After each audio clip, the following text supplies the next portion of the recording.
Every year on the 13th of February, the people of Dresden commemorate the destruction of their city by Allied bombers. Like Hiroshima, Dresden has come to epitomize the horrors of modern aerial warfare. But there were many other places that endured a similar fate. There were other German cities that suffered just as much as Dresden did. And I cite Würzburg as an example. Dresden's been pointed out as the pinnacle of the area bombing of the war, but I mean other targets such as Würzburg were just as comparatively just as badly affected. I believe there were several thousand people killed in it. For most of the war, Allied bombers had spared Würzburg because the town was of little military importance. But on the 16th of March 1945, more than 80% of Würzburg was destroyed. Almost 5,000 people were killed.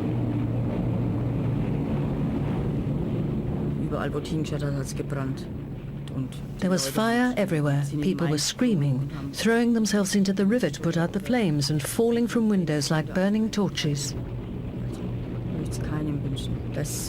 I wouldn't wish for anyone to go through what we did.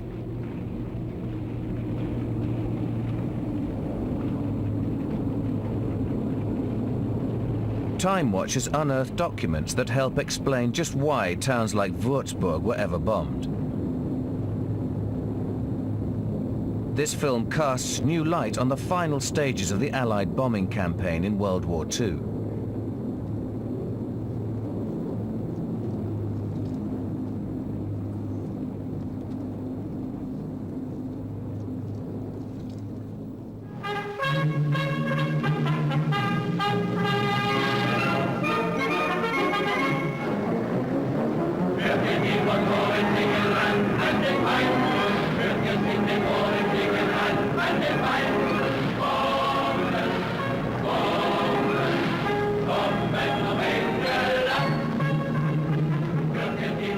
Before the war, the British government rejected the bombing of non-military targets as illegal.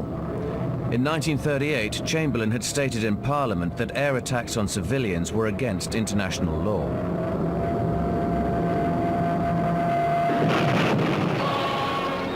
But this policy was abandoned when the Blitz on British cities showed that the Germans had little respect for civilian lives. We will mete out to the Germans the measure, and more than the measure, they have meted out to us.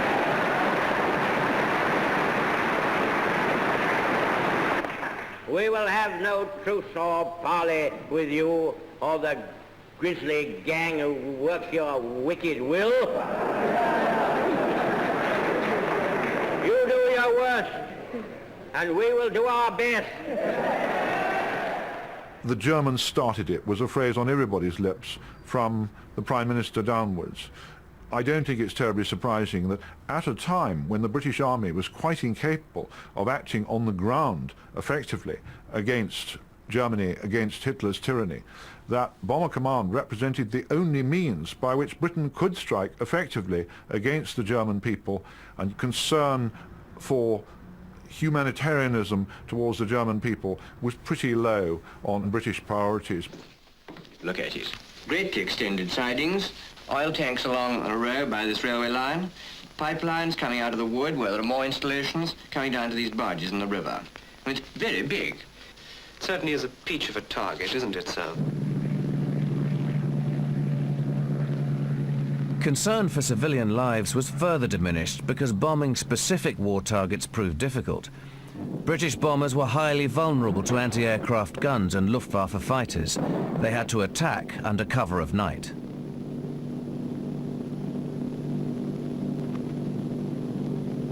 Front doors open. Front guard. This British wartime film suggests that early in the war, bombers were able to hit their targets accurately. But the reality was very different. Bomber Command was just not hitting its targets. There's a variety of figures available, but in the Ruhr and in Germany in particular, bombers were often 5 and 10 miles away. I've got one story of a little town in Germany that was something like 50 miles away from the target. And somebody dropped a few bombs on the town and started some fires, and some more bombers came along and thought this must be the target. And something like 50 or 60 bombers attacked this little tiny town. These things were happening all the time in 1941. Bomber Command, with the devices available at that time, were not able to find not even the right city very often, let alone the railway yards or the war factories or whatever. From airfields like this in Norfolk, Bomber Command flew 50,000 sorties in the first 2 years of the war, but without having much of an impact on the German war effort. The bombing policy had to be changed. The targets had to be big enough for the bombers to find and hit them. The new policy came to be called area bombing. Instead of individual military or industrial installations, entire cities were to be targeted. On the 14th of February 1942, the Air Ministry issued Directive Number 22 to Bomber Command. The primary object of your operations should now be focused on the morale of the enemy's civil population, and in particular of the industrial workers. The Chief of the Air Staff, Sir Charles Portal, added, "The aiming points are to be the built-up areas, not, for instance, the dockyards or aircraft factories. This must be made quite clear if it is not already understood."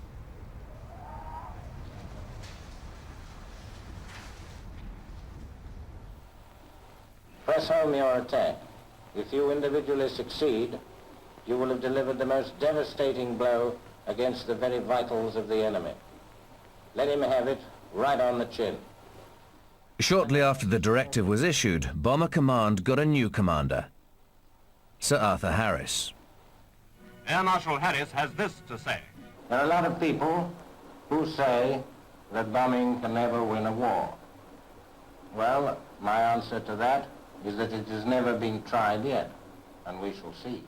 He was the man that reinvigorated Bomber Command because it was a command that was in desperate trouble. And here you have, in early 1942, a new policy, and you've got a new commander that believes completely in this policy, and the two are going to go together very well, and in a way they dominate the history of Bomber Command from then till the end of the war.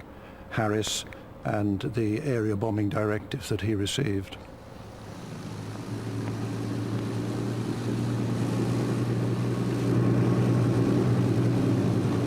Harris believed that a concentrated area bombing campaign against industrial cities could render the planned Allied invasion of France unnecessary. In December 43, he declared that his bomber force could bring about the collapse of Germany by April 44.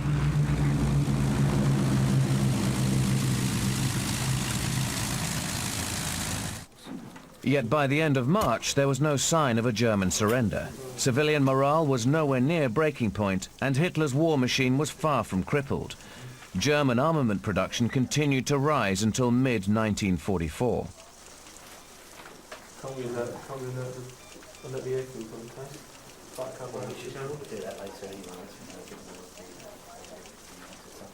Meanwhile, Bomber Command was suffering heavy losses, culminating on the night of the 30th of March 44, when Harris sent a force of 800 bombers to Nuremberg, an important industrial town and a symbol of Nazi power. When they all saw where the target was, there was this terrible gasp and a few expletives, and everybody was pulling on their cigarettes much harder then because they knew that it was going to be a long trip, probably 7.5 or 8 hours, right into southern Germany and out again. And the route was very close to the Ruhr, where there were a lot of German defences. There were night fighters, anti-aircraft guns, and we knew that it was going to be a pretty grim target. But you didn't talk about fear, you just sort of kept it to yourself, but we were all absolutely terrified, knowing that a lot of us wouldn't come back that night.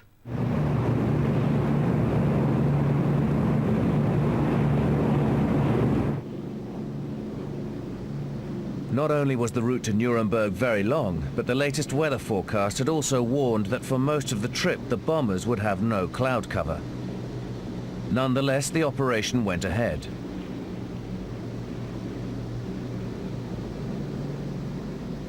The first Luftwaffe fighters appeared just before the Belgian border.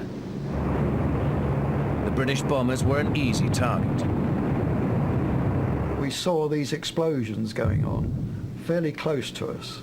The aeroplanes were actually catching the fire in the air, and they were flying, some of them were flying along for probably 3 or 4 minutes before they'd actually explode. And this was quite devastating because they were really sort of showing everybody else up. You were being sort of silhouetted by the flames, and we thought that was quite dangerous. The German night fighters had a new weapon that most British bomber crews were not aware of: upward-firing guns. Beim Horizontalwaffen muss ich direkt von hinten angreifen. With the normal guns, I had to attack from behind, and that was dangerous because the bombers had a rear gunner, and getting into his field of fire could be pretty tough. Für uns natürlich sehr schlecht aus. Und mit den Schrägwaffen kann ich ja von unten oder muss ich. But with the upward-firing guns, I attacked from below, often from as close as 50 meters. 150 Meter von der Feindmaschine war.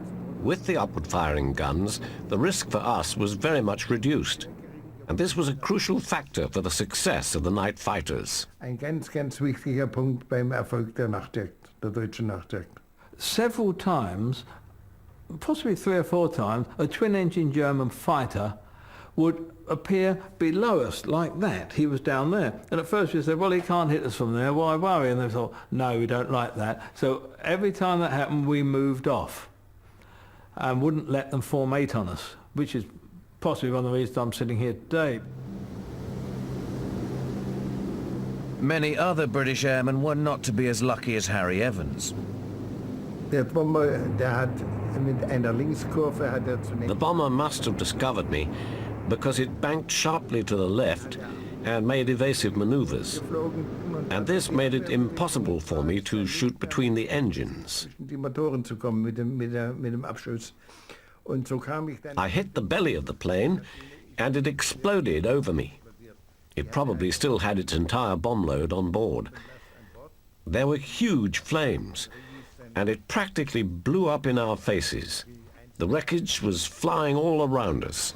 Also direkt an unserer Maschine gingen die Einzelteile runter. In one single night, 545 RAF airmen were killed, more than in the entire Battle of Britain. Nearly 100 planes were lost. The target of the raid, Nuremberg, was only lightly damaged. The Nuremberg raid marked a turning point. Area bombing had failed to defeat Germany. Over the following months, the focus of British bombing efforts would shift. Uncle Sam and Britannia, John Bull and Liberty were the leading figures at a recent fraternization get-together dance at Winchester. There are quite a few Americans in Britain now who may have noticed. Shows like this combined ops dance are just one way of cementing Anglo-American relations over here.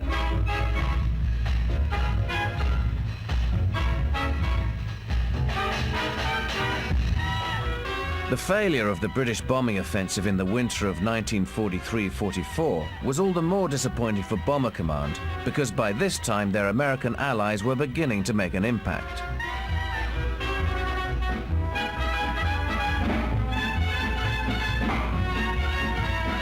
The US Army Air Forces had joined the strategic bombing campaign back in the summer of 1942. They had come committed to precision bombing in daylight. The British said, you won't be able to do this. You know, we basically tried daylight raids, and it was a disaster. And you're going to have the same sorts of difficulties. And the Americans said, oh, no, we won't. We're Americans, and we have this sort of gung-ho spirit. We'll find a way to make this work. Initially, the British warnings proved right. The American bombers could not defend themselves against the German day fighters.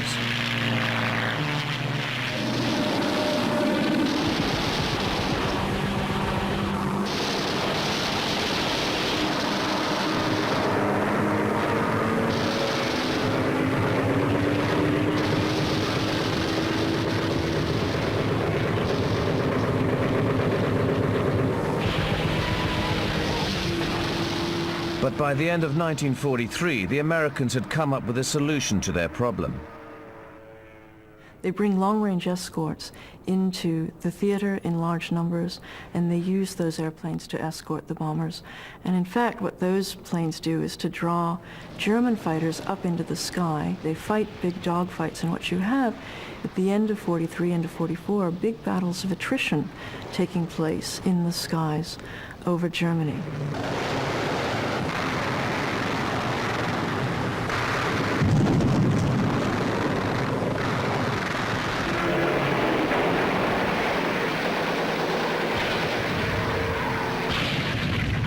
By March 1944, the Allies were gaining air superiority. This was crucial for Operation Overlord, the invasion of German-occupied Europe.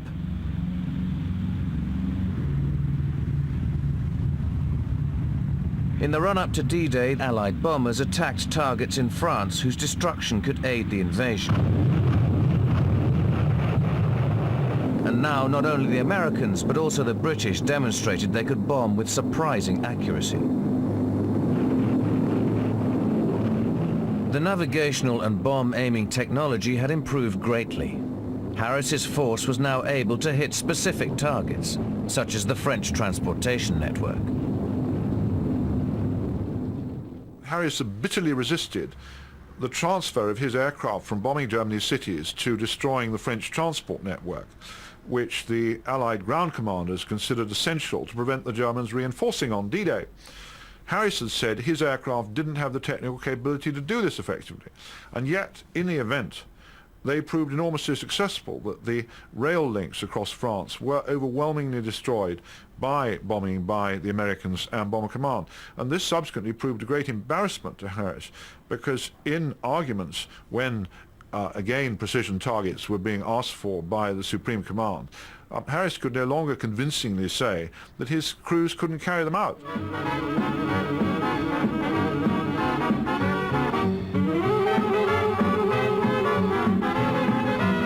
If I only had wings, I'd fly like a birdie in the sky. With the tra-la-la-la, a tree, it's a pair of wings for me. Take a trip to the moon on high. Ask him why he winks his eye. With the tra-la-la-la, The liberation of France and Belgium after D-Day made life much easier for the airmen. The Luftwaffe lost its early warning system, and Allied advances on the ground increased the range of electronic navigation systems. If I only had wings, I'd fly like a bird. In October, Allied bomber losses were down to less than 1%. Get the angels singing on the hops for me, hop the hop, it's a pair of wings for me. And the Germans faced another problem. They were running out of fuel. Between March and September, German fuel production and imports fell by 70%, from about 1 million to just 300,000 tons per month. Intercepted German signal traffic led the Allied Joint Intelligence Committee to conclude, an increasing paralysis of the German war machine is taking place.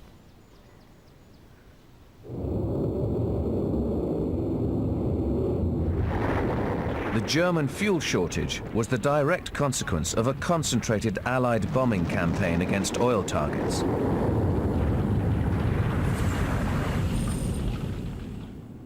But just when the oil offensive seemed to be having a decisive effect, Harris sought to shift the emphasis back from selective bombing to his old policy of area bombing. In October and November 1944, Harris's force dropped more than 60% of their bomb tonnage on German cities. Arthur Harris has been bombing cities now for a couple of years. He's convinced that he could do it. He's resentful of the fact that there was a long diversion because of Normandy, because of Overlord. He wants desperately to get back and prove that he was right all along. So he has an enormous personal investment in this. During the autumn and winter months, the weather often left no alternative to area bombing. Selective targeting required clear weather. Bombing through cloud relying on electronic instruments was not accurate enough to hit specific targets. But Harris's superior at the Air Ministry, Sir Charles Portal, suspected that Bomber Command could do more on oil targets if only its commander wanted to. In a series of letters, he urged Harris to put all possible efforts into eliminating the major enemy oil plants. I believe that the task is within the capability of the strategic bomber forces if they put their hearts into it. If they do, strategic bombing will go down to history as a decisive factor in winning this war.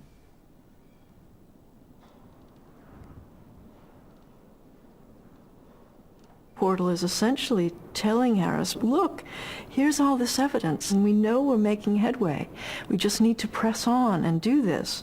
And Harris resists it. He just resists it. He says, you know, I'm following your directive. I am going to oil targets every single night or every single time that I have a chance to do so. Every single time the weather supports it, I am going to an oil target. But then he adds this corollary, which is, but I don't think I ought to be doing that anyway. I don't think that that's the most effective way to win the war. And so naturally, that sets up a suspicion in Portal's mind that Harris's desire to do city bombing colors his tactical choices. That because he wants to bomb cities, he tends to interpret the weather reports in a way that would incline him to attack cities. The argument went on into the new year. Harris finally threatened to resign. Portal decided to give in. We must wait until after the end of the war before we can know for certain who was right.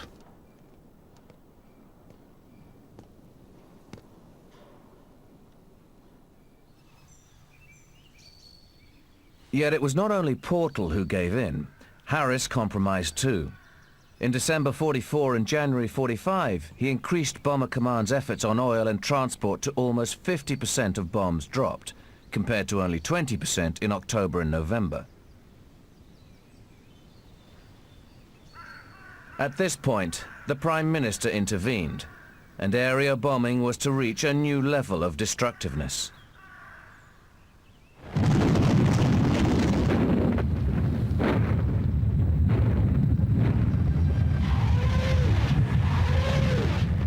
The German Ardennes offensive in December 1944 had slowed down the advance of the Allied armies in the West. It showed that Hitler's army was still able to fight back. A German surrender was not in sight, and no one could tell how many more Allied soldiers would have to die before the Nazis were finally defeated.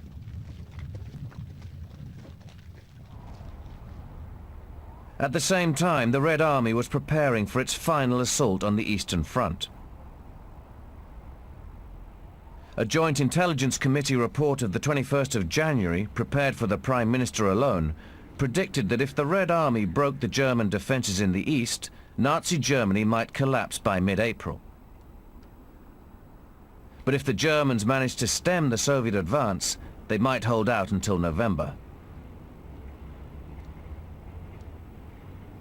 Churchill thought that the strategic bombers could support the Soviet advance. He asked his Air Minister, Sir Archibald Sinclair, whether Berlin, and no doubt other large cities in East Germany, should not now be considered especially attractive targets.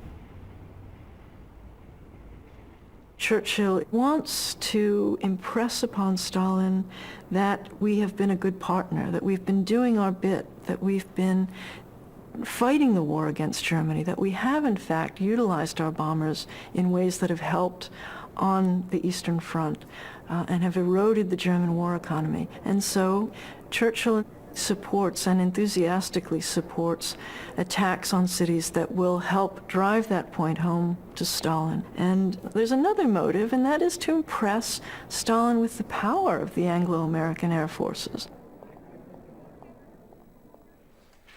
At the Yalta Conference, Stalin gave his approval to these British plans.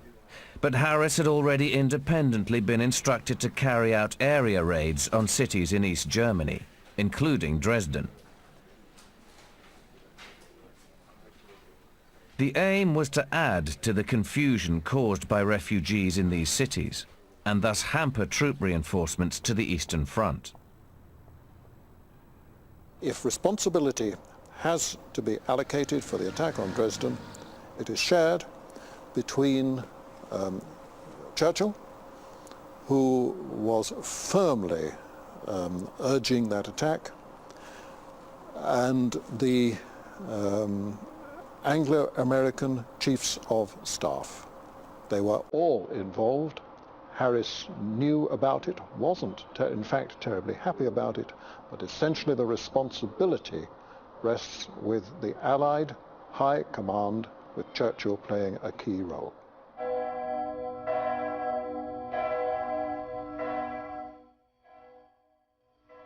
On the 13th and 14th of February, both the British and the Americans bombed the city of Dresden.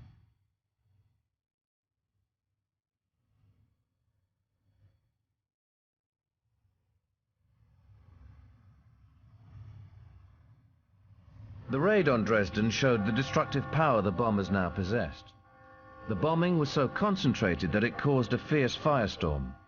At least 30,000 people lost their lives, many of them refugees trying to flee from the advancing Russians.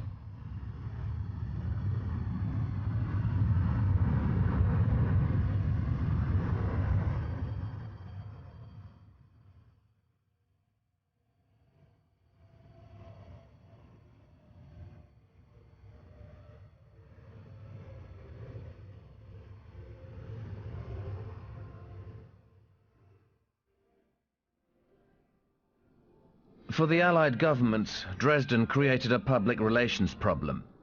The neutral press exaggerated the number of dead in Dresden, and the American news agency AP reported that Allied air bosses had made the long-awaited decision to adopt deliberate terror bombing of civilians.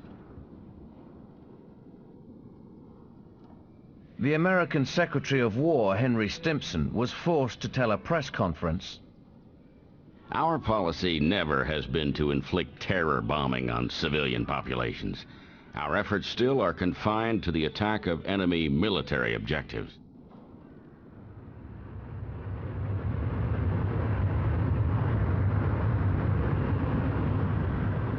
But the carefully guarded image of American precision bombing was deceptive.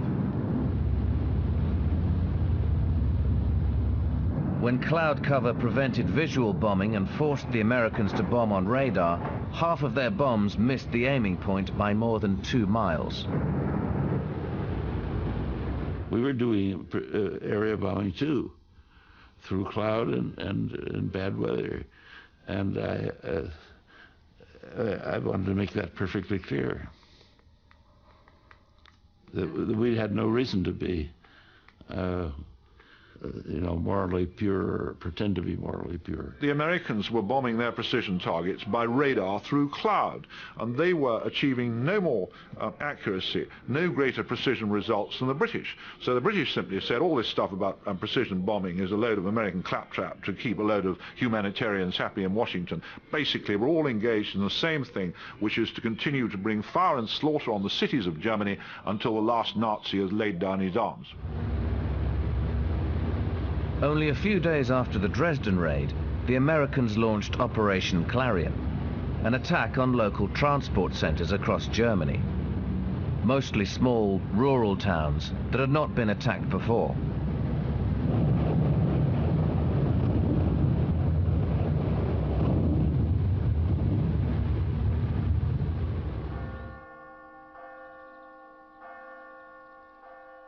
One such place was Ellingen, a small town in Bavaria with 1,500 inhabitants, many of them farmers.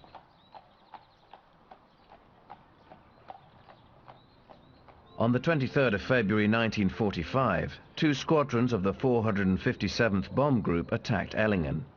Their actual target had been the marshalling yards of Bamberg, a town 70 miles to the north, but bad weather prevented this raid. When the air commander got the information that the primary target of Bamberg was not visible, there was 10/10 cloud cover, then he directed me as a lead navigator and the bombardier to select a target of opportunity.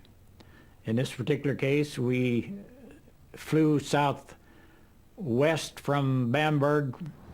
Well, we picked out Ellingen as a town because we could see a railroad running to the town. We could see a marshalling yard. or a small, at least there was a railroad, and there was also autobahns running through the town. And so the air commander said, well, you pick out a target, and we picked out a target in the middle of Ellingen, and we dropped on it. The railway was in fact half a mile outside the town, and the autobahn running through Ellingen was an ordinary road. It may not have been a first-class road, but it was a road going through the area, and was, as we had been briefed, to bomb transportation, which in this particular case could include a road.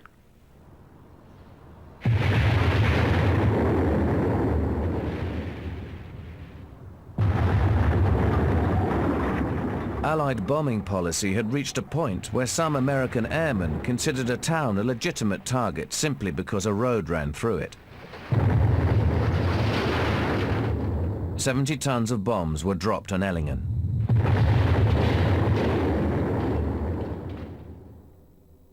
Friedrich Lutz was 7 years old when the bombing killed his mother, his sister and grandmother.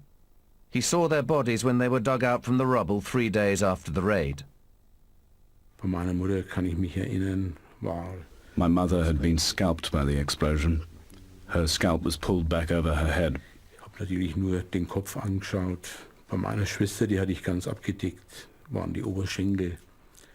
My sister had her thighs crushed, but not too badly so that I felt she could have been saved if she had been dug out sooner. Wenn die rechtzeitig ausgegraben worden wären, dass sie vielleicht überlebt hätte. And as for my grandmother, they didn't let me see her. I suspect she was so badly mutilated that they wanted to spare me the sight. It was horrible. It was really horrible. Das war schlimm. Das war wirklich schlimm.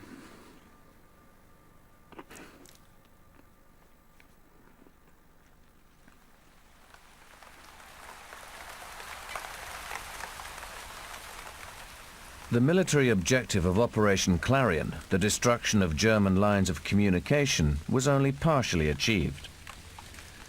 But a briefing note by the American Air Force General Frederick Anderson to his press officer reveals that the operation also had other purposes. It should be pointed out that such an operation was not expected in itself to shorten the war. However, it is expected that the fact that Germany was struck all over will be passed on from father to son, thence to grandson, that a deterrent for the initiation of future wars will definitely result.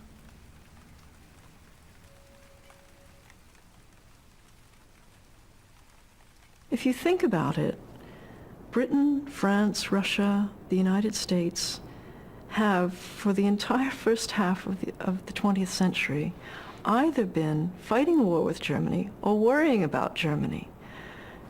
And they want to put a stop to that. They want to, I think, finally impress upon everyone in Germany, the government, the people, that you can't do this again. You know, we're not going to allow this. And if it takes being brutal to prove this point, then we'll be brutal. Meanwhile, the British continued their renewed area campaign. In March 1945, they dropped more bombs on Germany than in any month previously. 44% of the month's tonnage, that's more than 30,000 tons, fell on cities and towns like Würzburg in southern Germany.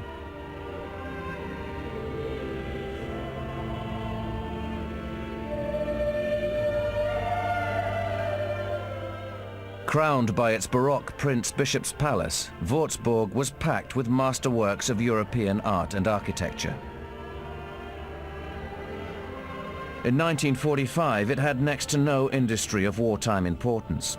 According to the British Ministry of Economic Warfare, Würzburg contained no Priority 1 target, such as an armament factory or a steelworks, and it had only one Priority 2 target, a power switching station.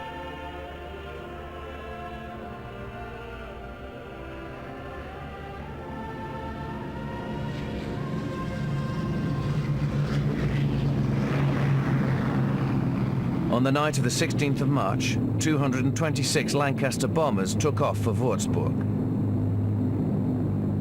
On occasions when we were going over the other side and the flak started coming up, there would be somebody whistling or singing on the intercom, "This is a lovely way to spend an evening. Can't think of anything I'd rather do." That was part of one of the songs of the day.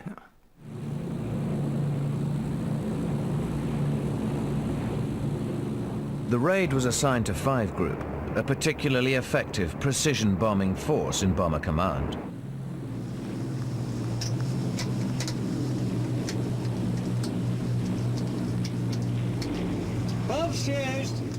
The 5 Group crews were briefed that Würzburg was an important communications centre. Yet it was clear to them that this was a fire attack on the residential parts of the town. Their bomb loads contained mainly incendiaries. If you attack rail communication targets, etc., you didn't need a lot of incendiaries for that. You would have carried perhaps a 4,000 pounder to blast the buildings apart, but then you'd carry high explosive bombs, 500 pounders, to blow the rail lines apart and that sort of thing. But with incendiaries, you only set the buildings alight. With Würzburg, I can remember the whole place was a sea of fire.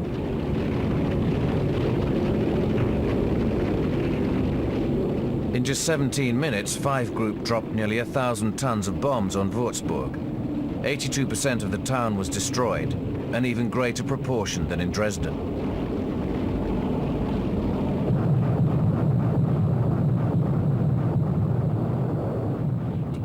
The whole town was on fire, and time delay bombs were exploding everywhere. And everywhere fear and the screams of the wounded, and people burning alive who couldn't save themselves. Dreadful images. It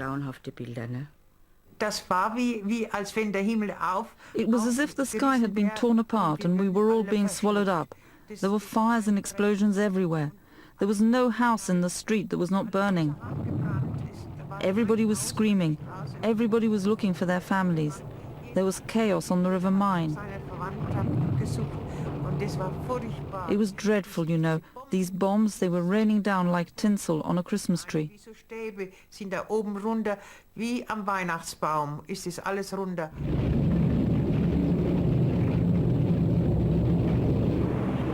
Würzburg, it was a relatively easy target. It wasn't like going to Essen or Berlin or anywhere like that. We went there. We did what we had to do and apparently took it out, and another job, didn't have to go back there another night.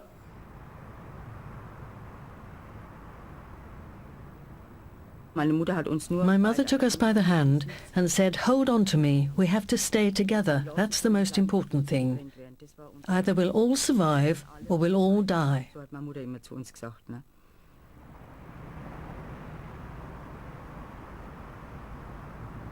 Not every family managed to stay together. When smoke began to fill the air raid shelter, Johanna Bessler escaped to the streets. But her sister Irmgard was too scared to leave. Die Irmgard ist nicht rausgegangen und da ist die Mama bei ihr. Irmgard wouldn't get out of the shelter. She was so scared and kept screaming, "I'm still so little, I'm still so young, I don't want to die yet." So my mother stayed with her. Und die zwei sind erstickt. They were both suffocated by the smoke. And it wasn't until 6 weeks later that I started to cry. It was horrible. It was the worst thing that could happen. Also, das ist was Allerschlimmste, was gibt. A lot of civilians may have got killed. I can't say it's tough, because if they're German civilians, they were there supporting the war effort whether they wanted to or not. And when you hear of all the other things the Germans did, I'm sorry, I've got good German friends now, but at the time they were the enemy. It was total war, and that's it as far as I'm concerned. You didn't think about bombing women and children when you were bombing the town, but of course we know there's women and children there. But I mean, if the powers that be said you were to bomb this, that, and whatever, well, you went. And do a good job as you can, because you know if you did a good job the first time, you wouldn't be sent again. Timewatch has found documents which reveal how Würzburg found its way onto a target list once Germany's industrial centres were virtually all destroyed.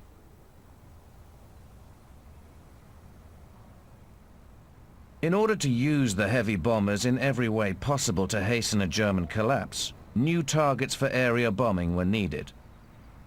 On the 23rd of January 1945, Wing Commander Arthur Fawcett, intelligence officer for targeting at Bomber Command, wrote a minute with a preliminary list of potential area targets. Prior to their being assessed for any industrial or military value, the towns were first selected purely because they were easy for the bombers to find and destroy. One of the main selection criteria was that the towns had structural features that made them suitable for fire attack.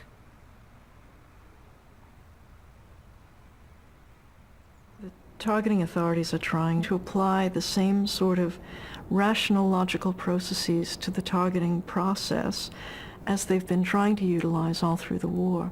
And so it's just an instinct. Let's prioritize them. Let's figure out criteria.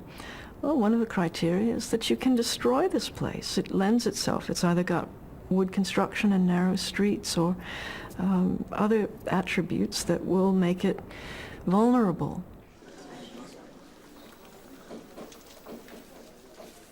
Würzburg was vulnerable.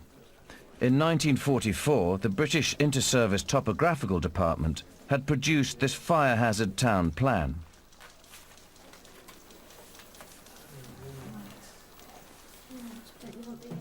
It showed that Würzburg's medieval centre was a high fire risk area.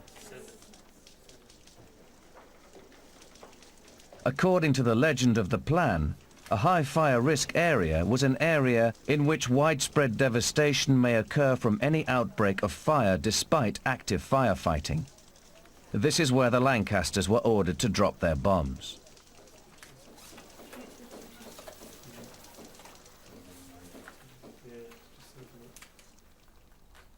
Shortly after Bomber Command intelligence had prepared their selection of suitable towns for fire attack, Allied air planners issued a list of secondary area targets for nights when the weather prevented bombing raids on priority targets. This target list contained many of the towns suggested by Bomber Command intelligence. The towns were now put in the order of their military importance. But because the bombers were running out of targets, the list included Würzburg and other places which had only minor military value, but were expected to burn well. The very destructibility of a town invited its destruction. When Hitler and his cohorts were still notionally in power, it would have seemed odd to almost everybody who was still fighting to tell all those air forces to stand down. So those air forces were allowed to continue to do things which, it must be said in cold blood, were a moral blemish, a moral blot perhaps, on the conduct of the Allies. But one has to remember the mindset in which those decisions were made at a time when everybody felt a desperate urgency. Let's get this ghastly bloodbath over. Let's finish it. Let's do everything we possibly can just to convince the Germans it's finished, there is no possible purpose in continuing to struggle.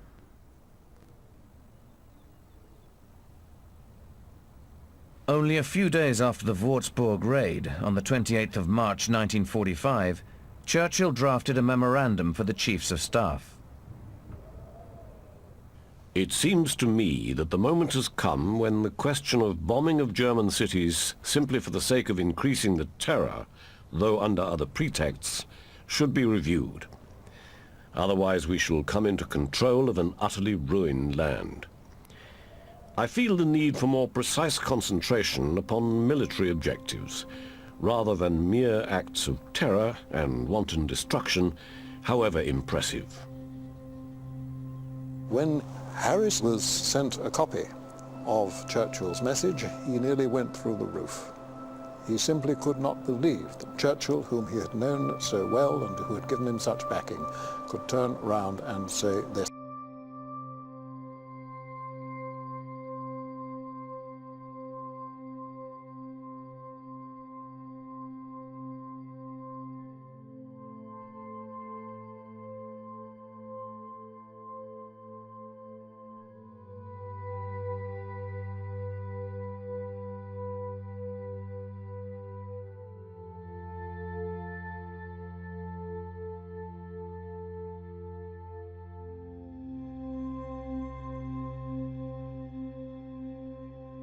command was cheered for its bravery in the Battle of Britain, Harris's request for the award of a campaign medal to his men was rejected. I think it's very sad that we didn't get a proper campaign medal, because for 2 years the only way we could strike back as Germany was through Bomber Command, bombing Germany. And I think that Bomber Command, on balance, did quite a good job. Possibly we were killing civilians, as we shouldn't have done, but then they killed civilians in London, Coventry, Southampton, Bristol, places like that.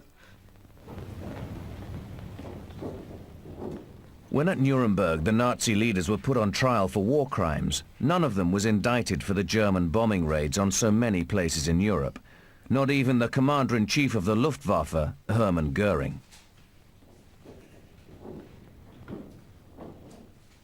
The Nuremberg trials helped establish international standards for the conduct of war. But the difficult questions raised by strategic bombing, the powerful new method of waging war, which killed so many civilians on both sides, were not examined.